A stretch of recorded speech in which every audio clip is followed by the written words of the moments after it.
The desert wind howled like a grieving spirit across the dunes of Vathar, scouring the crimson sands with grit that clung to everything: armor, boots, the cracked visor of Lieutenant Taran Voss's helmet. He had spent 3 weeks patrolling the outer perimeter of the Royal Spire, a towering palace of obsidian and bioluminescent crystal that rose from the heart of the planet like a frozen scream. It was a place of impossible beauty and crushing silence, where gravity felt lighter and the air tasted faintly of ozone and something sweet, like crushed moon blossoms. Taran, a human soldier from a world where cities drowned in smog and rain never fell clean, had been sent here as part of the First Contact Accord, an awkward, trembling peace treaty between the Terran Federation and the Vathari Dominion. He was not a diplomat. He was not even supposed to be inside the palace walls. But when the Royal Guard captain had been injured during a sandstorm ambush, and the princess's personal aide had fallen ill with a strange fever, Taran, quiet, observant, unervingly calm under fire, had been reassigned as temporary liaison. He didn't know why they chose him. He only knew that every time he looked up at the palace's glowing spires, he felt like he was standing inside the ribcage of a sleeping god. Princess Lasara of Vathar was unlike any being Taran had ever seen. Her skin shimmered a deep, mossy green, textured like polished jade, and her hair, long, thick, and as white as the frozen clouds above the northern ice caps, flowed down her back like liquid moonlight, moving even when there was no wind. Her eyes were large, almond-shaped, and the color of molten silver, capable of holding entire galaxies within their depths.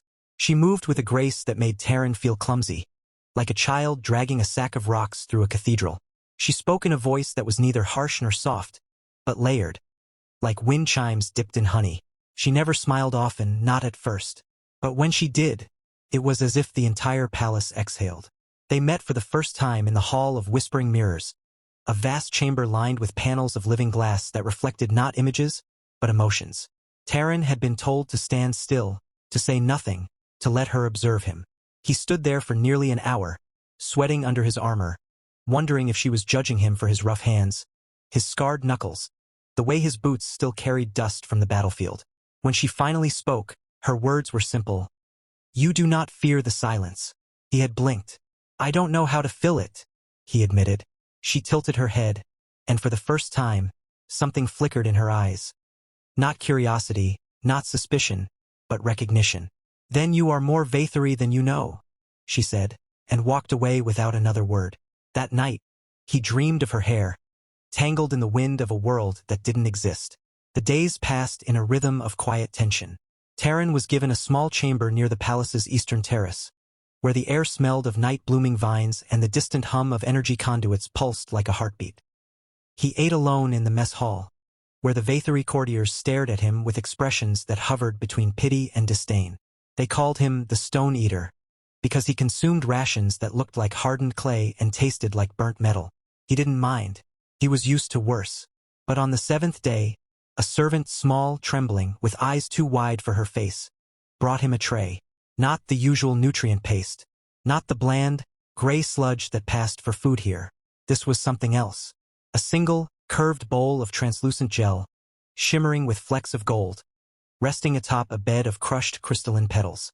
Beside it, a single fruit, round and purple, pulsing faintly with internal light. And beneath it, a note written in elegant, looping script, for the soldier who does not fear silence. "Eat slowly. The stars are listening." Taran stared at it for a long time. He didn't trust it. He didn't trust anything here. He remembered the stories his grandfather used to tell, about aliens who offered poisoned fruit to warriors, about princesses who lured men into their courts only to harvest their memories for spells. But the servant had looked at him with such quiet hope, such terrified kindness, that he couldn't refuse. He picked up the bowl. The gel tasted like summer rain on warm stone. It dissolved on his tongue, releasing a warmth that spread through his chest. Not the heat of spice, but the gentle glow of sunlight after a long winter. The fruit burst open as he bit into it, flooding his mouth with a flavor he couldn't name. Honey? Yes, but also the scent of his mother's garden back on Earth. The smell of old books in the library where he used to hide from bullies. The sound of his little sister laughing as she chased fireflies. Tears came without warning. He hadn't cried since the day his brother died on Mars. He wiped his face quickly, embarrassed, but when he looked up, she was standing in the doorway.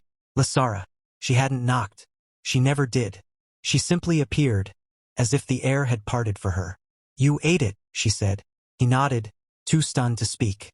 She stepped inside, barefoot, her white hair trailing behind her like a living aurora. "That was the first offering," she said. He frowned.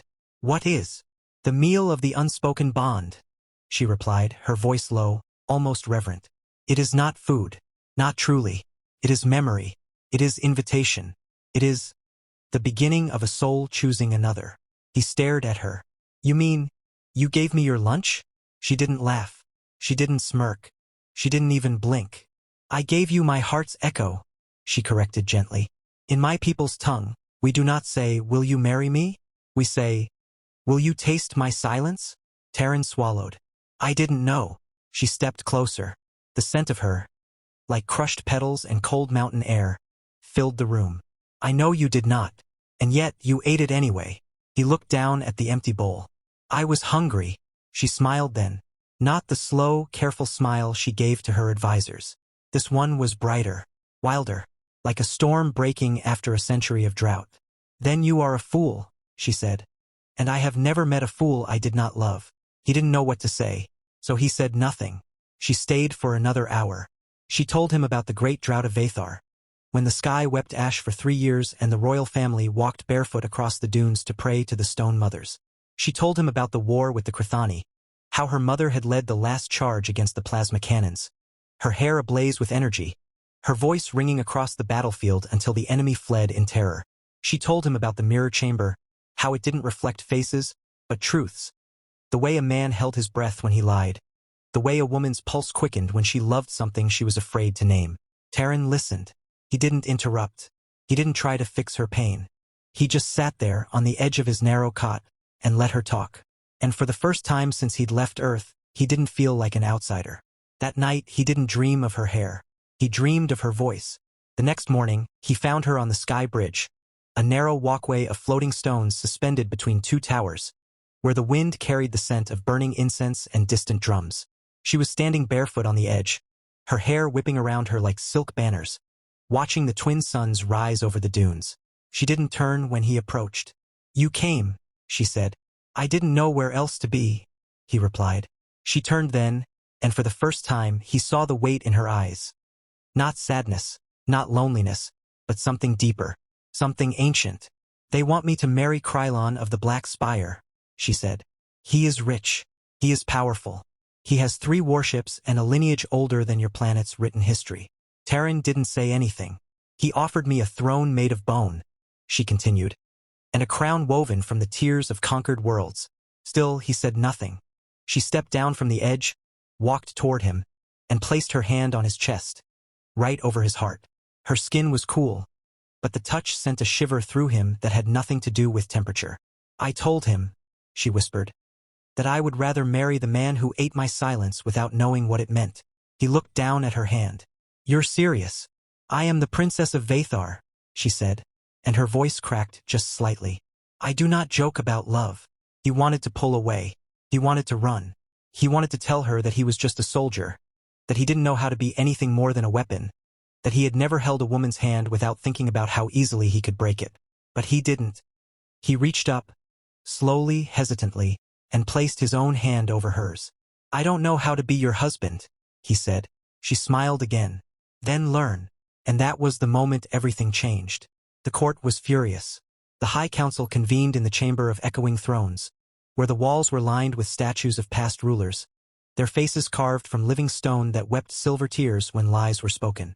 Lysara stood before them, tall and unyielding, while Taryn stood behind her, his armor polished, his hands clasped, his heart hammering like a drum in a storm. They called him a barbarian, a stain, a threat to the purity of the Vathari bloodline. One elder, his skin cracked with age and his voice like grinding gravel, declared that Taryn was a creature of hunger and violence, unfit to touch the sacred air of royalty. Another demanded he be stripped of his rank and sent back to Earth as a prisoner. Lysara did not raise her voice. She did not flinch. She simply turned to Taryn and asked, "Do you know why we do not eat the first offering lightly?" He shook his head. "Because to accept it," she said, "is to promise to carry the other's silence as your own, to hold their grief as your burden, to honor their joy as your sacred duty. If you cannot do that, then you are not worthy of me. But if you can, then you are more royal than any of them. She looked at the council. I have tasted his silence. It is quiet. It is brave. It is full of unspoken apologies and unasked questions. And I choose to walk beside him. The silence that followed was so thick, Taran could feel it pressing against his eardrums. Then, from the back of the chamber, a single voice spoke. Then let the trial of the twin sons begin. The trial was ancient, forbidden, almost never performed. It was a test of worth, not of strength, not of lineage, not of wealth, but of soul. For 7 days and 7 nights, Taran would be taken into the Whispering Desert, the same dunes where the Vaetheri buried their dead, and he would be forced to survive without food, without water, without weapons, without the comfort of human touch. He would be given only one thing, a single white hair from Lysara's head, tied to a silver thread. He was told that if he could find the Heartstone, a sacred crystal buried beneath the dunes, said to resonate with the first breath of the planet's creation, he would prove himself worthy. If he failed, he would die, and Lysara would be forced to marry Krylon. The court believed he would not last 3 hours. Lysara kissed him before he left. It was not a kiss of passion. It was a kiss of surrender, of trust, of a promise whispered without words. I will be waiting, she said. He nodded. He didn't trust himself to speak. He was stripped of his armor, given only a thin tunic, a canteen of air-filtered water, and the silver thread with Lysara's hair. He was pushed into the desert at dawn, the twin suns already blazing overhead, the sand hot enough to blister skin through leather. He walked for hours, his boots sinking into the shifting dunes, his throat raw with thirst, his mind screaming at him to turn back, to beg for mercy, to run. He thought of home. He thought of his brother's funeral. He thought of the way his mother used to sing to him when he was sick, a tune so off-key it made the neighbors laugh. He thought of Lysara's eyes. He thought of how she had looked at him when she said, I have tasted your silence. He kept walking. On the second day he found the first skull. It was half buried in the sand, its jaw open as if screaming. The skull was not human, not Vaetheri either. It was older, much older, carved with symbols that pulsed faintly when he touched them. He realized then that the desert wasn't just sand. It was a graveyard of forgotten worlds, of civilizations that had tried to claim Vaethar and been swallowed whole. He sat beside the skull for an hour, drinking from his canteen, staring at the stars as they blinked awake one by one. He didn't pray. He didn't ask for help. He just whispered, I'm still here. On the third day he found the mirror. It was embedded in the side of a dune, smooth as glass, but alive. It showed him not his reflection, but his memories, his mother's face, his brother's last smile, the day he enlisted because he thought it was the only way to be brave. And then, it showed him something else. Lysara, standing alone in her chamber, her head bowed, her white hair draped over her shoulders like a shroud. She was crying. Not the quiet, controlled tears of a princess. These were raw, broken, silent sobs. She had not told anyone. She had not told him. But the mirror showed him anyway. He fell to his knees. He didn't know how long he stayed there. Hours? Days? Time had stopped meaning anything. He touched the mirror and whispered, I'm sorry I didn't know. The mirror shattered, and the wind carried something back to him. A scent. Her scent. He kept walking. On the 5th day, the sandstorm came. It wasn't a storm of wind and grit. It was a storm of voices, thousands of them, whispering, screaming, begging, laughing. They came from the dunes, from the sky, from inside his own skull. They were the voices of those who had died trying to find the Heartstone. They told him he was weak, that he would fail, that Lysara would forget him, that he was nothing but a human mistake. He screamed back at them. He cursed them. He threw sand at them. He wept until his eyes bled. And then, in the middle of the chaos, he heard one voice rise above the rest. Not a whisper, not a scream, a song. It was Lysara's voice, singing the same lullaby his mother had sung. He stopped fighting. He sat down, and he sang back. Not perfectly, not beautifully, but with everything he had. And the storm stopped. The sand stilled. The voices fell silent. And ahead of him, glowing faintly beneath a dune shaped like a rising phoenix, was the Heartstone. It was not a crystal. It was a seed, small, pale, pulsing with a soft, golden light. It floated just above the sand, as if cradled by invisible hands. Taran walked to it, He knelt. He reached out. And when his fingers brushed it, the world changed. The desert vanished. He was standing in a vast, open chamber beneath the palace, surrounded by towering pillars carved with the faces of ancient Vathari queens. The air was warm. The light was golden. And before him stood Lasara, not as a princess, but as a woman. Her hair loose, her tunic simple, her bare feet planted on the stone floor. She was smiling. "You came," she said. "I did," he replied. "You sang to me," she whispered. "I didn't know how else to reach you." She stepped forward and took his hand. "You didn't need to reach me," she said. "You already were here." She led him to the center of the chamber, where a circle of 7 stones glowed with the same golden light as the heartstone. She placed his hand on one, then her own on another, and then, slowly, she pressed her forehead to his. "Taran Vas," she said, her voice trembling. "I give you my silence. I give you my sorrow. I give you my joy. I give you my heart, not as a gift, but as a vow. Will you carry it with you, even when I am not beside you, even when the stars grow cold, even when the dunes forget our names?" He looked into her eyes, the silver galaxies, the quiet storms, and he knew, in that moment, that he had never loved anything more than this. The alien princess who offered him lunch, who trusted him with her soul, who didn't ask for power or wealth or perfection. He only asked for him. "I will," he said, and the heartstone flared. Light erupted. The chamber trembled, and the entire palace, from the highest spire to the deepest cellar, began to hum. Not with fear, not with anger, with song.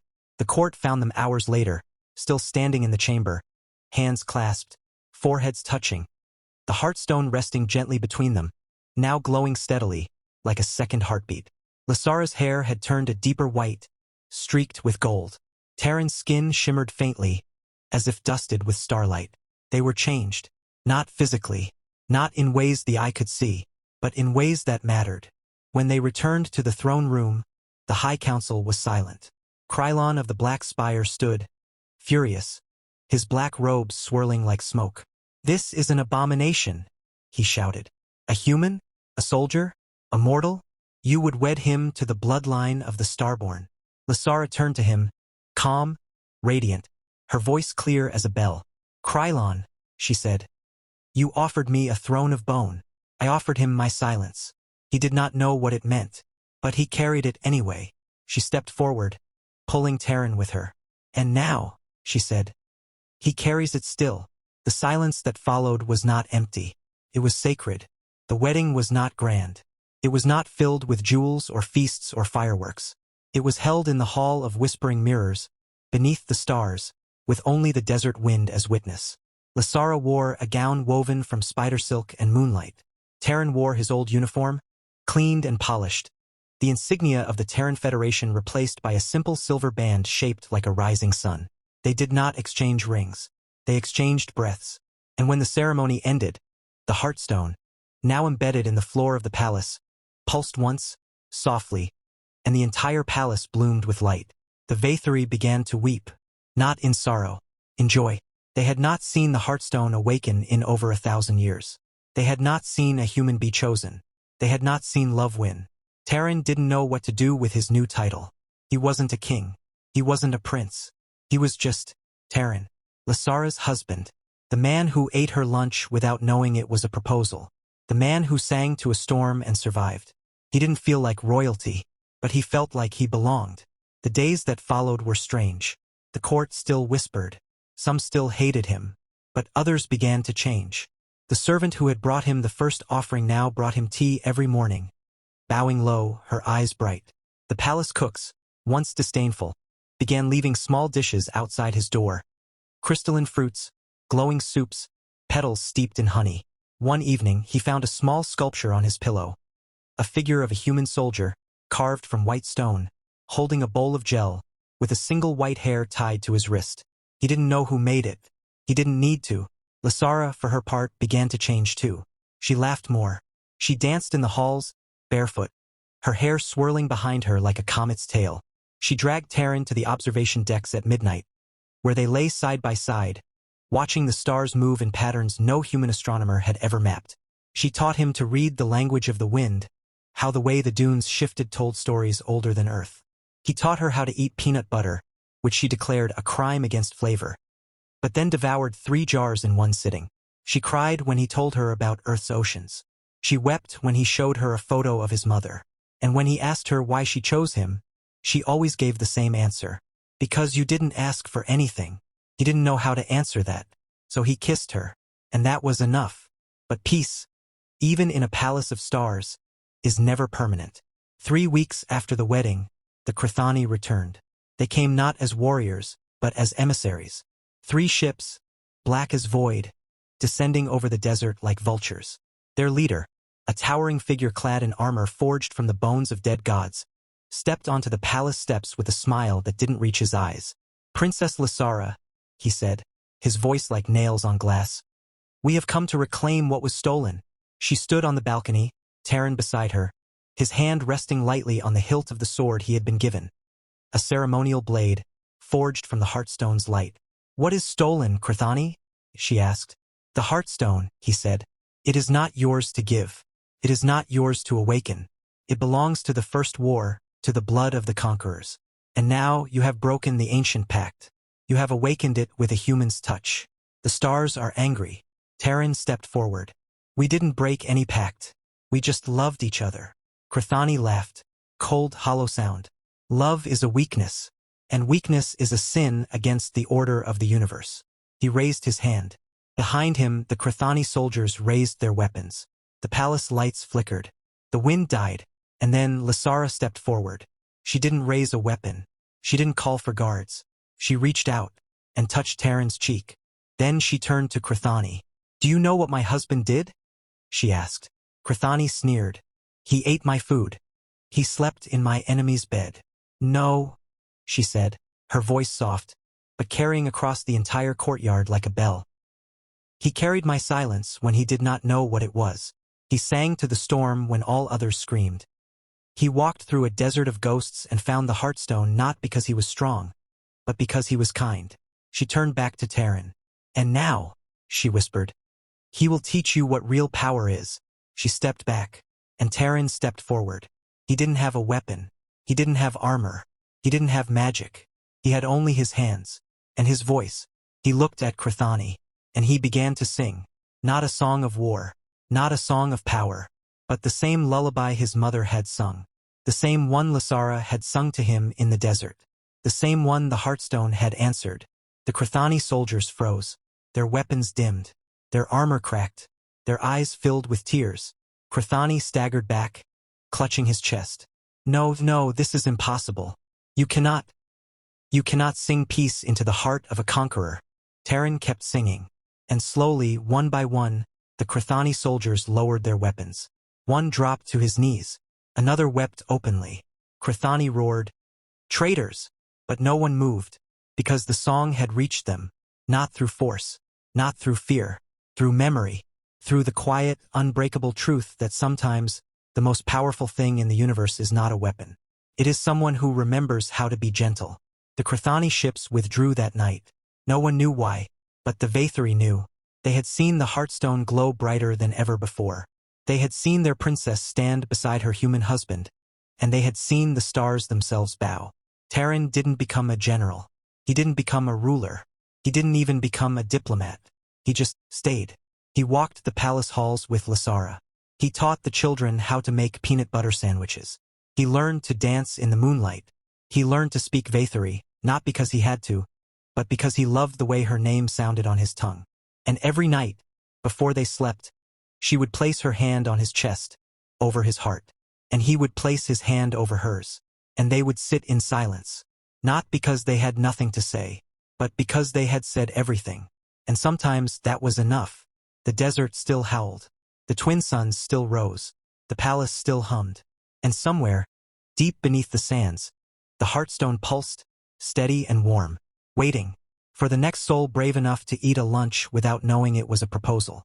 Waiting for the next human who dared to sing to a storm.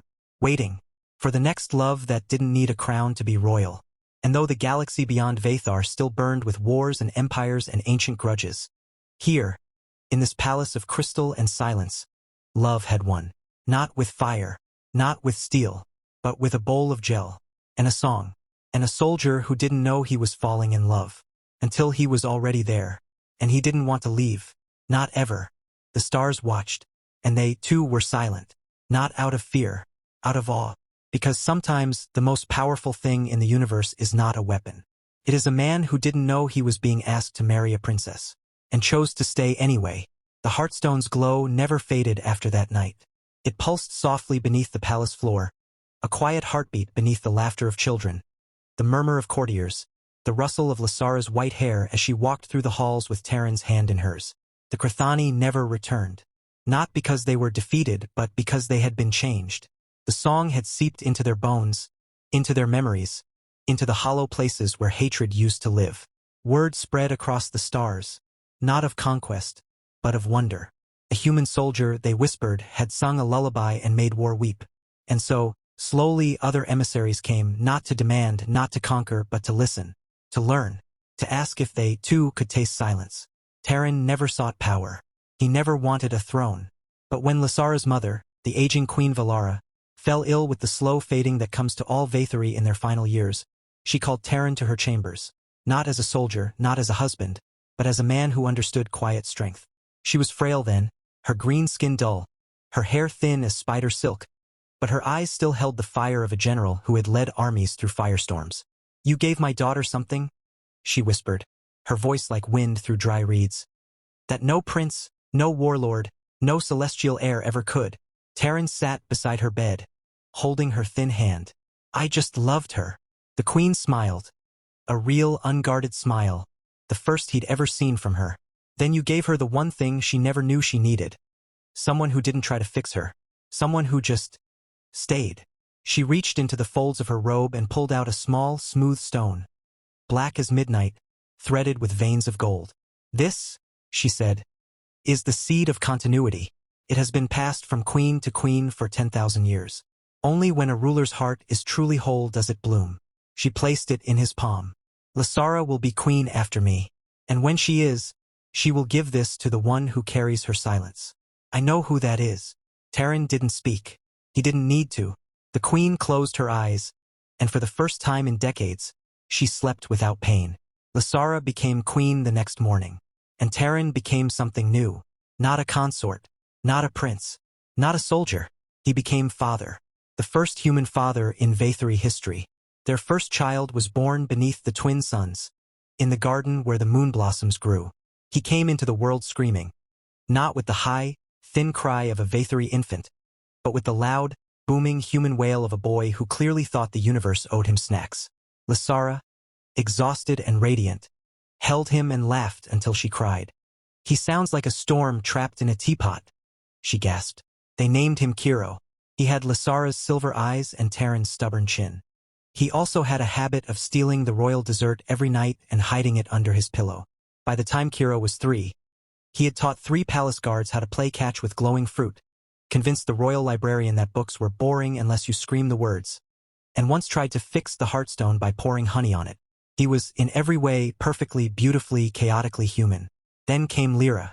She was born under a lunar eclipse, her skin shimmering a soft jade green like her mother's, but her hair thick, wild, and streaked with gold like her father's. Fell past her waist the day she was born. She didn't cry when she was born. She just looked around, blinked once and said, in perfect Vaetheri, "Where's the cake?" Lysara collapsed laughing. Lyra grew up speaking 3 languages before she could walk, arguing with philosophers at the age of 5, and once convinced an entire delegation of alien ambassadors that gravity was just a suggestion. She wore armor made of woven moonlight and carried a staff carved from the Heartstone's echo. She was fierce, brilliant, unapologetic, and when she was 12, she declared she would be the first human Vaetheri war chancellor. Terran, watching her spar with the palace guards, wiped his eyes and muttered, "I raised a general, and I'm kind of proud." Then came Mira, quiet, observant. She didn't speak until she was 5, but when she did, it was always in perfect, haunting poetry. She could sit for hours watching the desert wind, and later, draw the exact shape of a sandstorm that had passed a week earlier. She didn't like crowds. She didn't like noise, but she loved her father.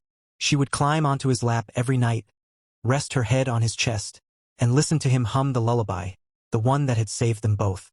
She never asked for stories. She just listened. And when she was 8, she painted a mural on the wall of her room. A human soldier, standing beside a green-skinned princess. Their hands joined, surrounded by children with silver, gold, and green hair, all looking up at the stars. Taran cried when he saw it. He didn't tell anyone, but he kept it secret, because some things are too sacred to share. By the time the 5th child arrived, Talon, a boy with eyes that changed color with his mood and a laugh that could shake the crystal panes of the palace, the court had stopped whispering. They had stopped staring. They had stopped wondering if this union was a mistake. They just accepted it, because they had seen it. They had seen Taran, at dawn, teaching his children how to find water in the desert by listening to the wind. They had seen Lysara, at midnight, dancing barefoot with her eldest daughter, their hair swirling like galaxies in motion. They had seen Kiro try to teach the palace cat how to ride a levitation sled. They had seen Lyra challenge a visiting ambassador to a debate about the ethics of space piracy, and win. They had seen Mira, silent as a shadow, place her hand on the heartstone, and make it glow brighter than it ever had before. They had seen Taran, after a long day of teaching, of listening, of holding, of loving, sit on the edge of their bed, his hand resting on Lysara's stomach as she slept, and whisper, "I still don't know how I got here." And she, half asleep, would smile and murmur, "You ate the lunch." And he would laugh, soft and tired, and kiss her forehead. And the heartstone would pulse, once, gently, as if to say, "Yes, you did." Years passed. The palace grew. Wings were added, not for royalty but for children. Classrooms were carved into the crystal spires.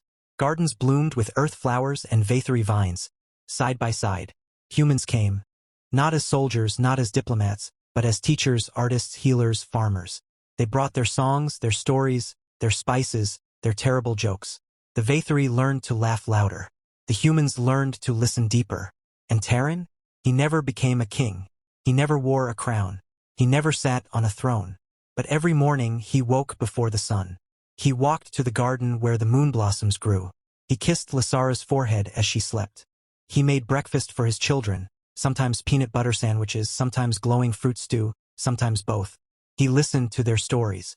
He fixed their broken toys. He hugged them when they cried. He held them when they were afraid.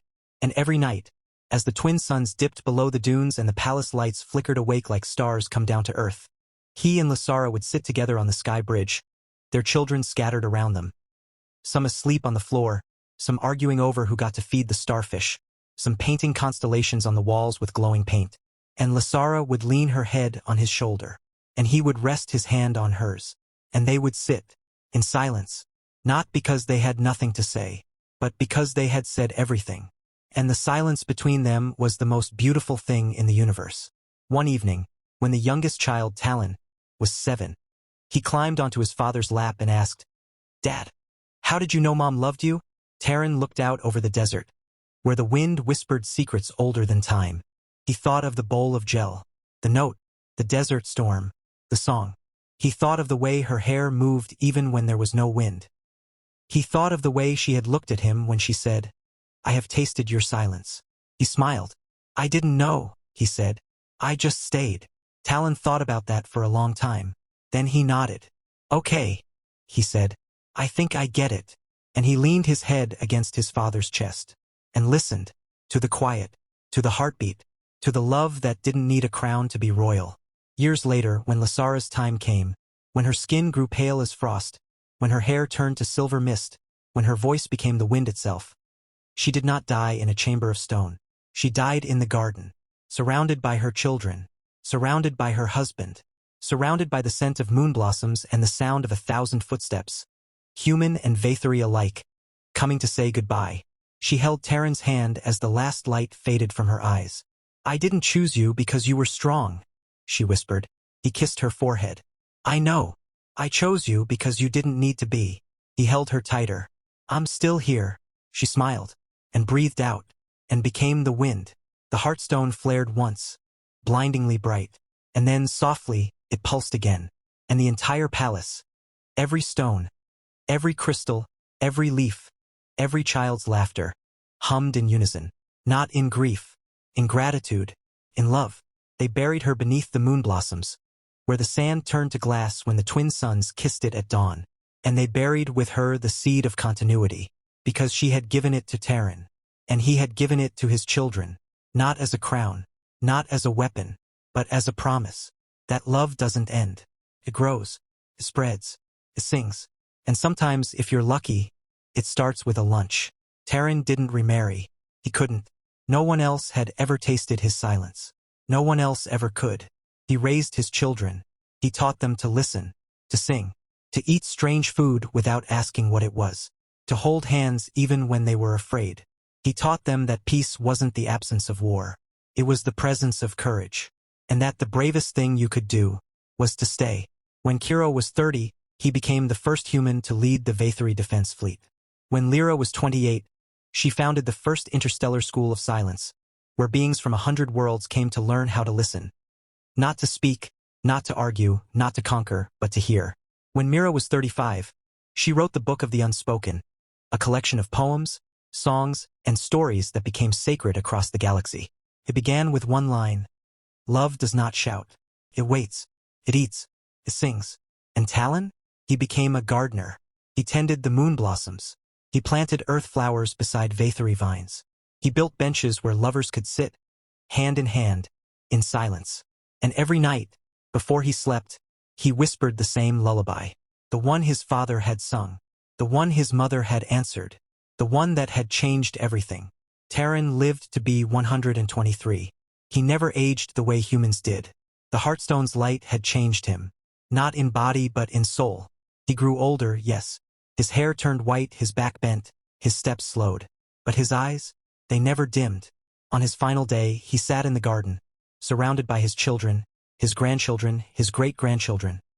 Dozens of them, all with hair like starlight and eyes like galaxies. All with laughter that echoed across the dunes. He didn't speak much. He just smiled, and held Lysara's old hair ribbon, the one he had kept tucked in his pocket for 80 years. One of his great-granddaughters, a girl with golden hair and green eyes, climbed onto his lap. "Grandpa," she whispered. "Did you really love Grandma so much that you didn't even know she was asking you to marry her?" Terran looked at her, at all of them, at the palace, at the desert, at the stars, and he whispered back, "I didn't know she was asking." He paused. "And I still don't know why she chose me." He smiled. "But I'm still here." And then, quietly, he closed his eyes, and he slept, not with pain, not with fear, but with peace. The Heartstone glowed one last time, brighter than ever, and the wind carried his name not as a soldier, not as a husband, not as a father, but as a man who had learned the most powerful magic in the universe: to stay, to listen, to love, without needing to understand why. His body was laid beside Lysara's, beneath the moon blossoms, where the sand turned to glass at dawn, and on the stone above them no name was carved, no title, no crown, no empire, just two hands joined, and beneath them, a single word, written in the oldest tongue of both worlds: silence. And every year, on the day the twin suns kissed the desert, the children of Terran and Lysara would gather. They would sit in silence. They would eat a bowl of gel. They would sing the lullaby. And they would remember that love doesn't always come with a proposal. Sometimes it comes with lunch. And sometimes, if you're brave enough to stay, it changes everything. The galaxy moved on. New empires rose. Old wars faded. New songs were sung. But in the heart of the desert, on the planet where a human soldier once ate a strange meal without knowing it was a promise, the palace still hummed. The Heartstone still pulsed. And the wind still carried a whisper. Not to the powerful. Not to the kings. But to the quiet ones. The ones who didn't know they were being asked. The ones who just stayed. And loved. And never let go. And somewhere, in the vast, silent dark between the stars, a child, human and alien, held a bowl of gel for the first time. And smiled. Because they didn't know what it meant. But they ate it anyway. And the stars, watching from above, whispered back, "Yes, again."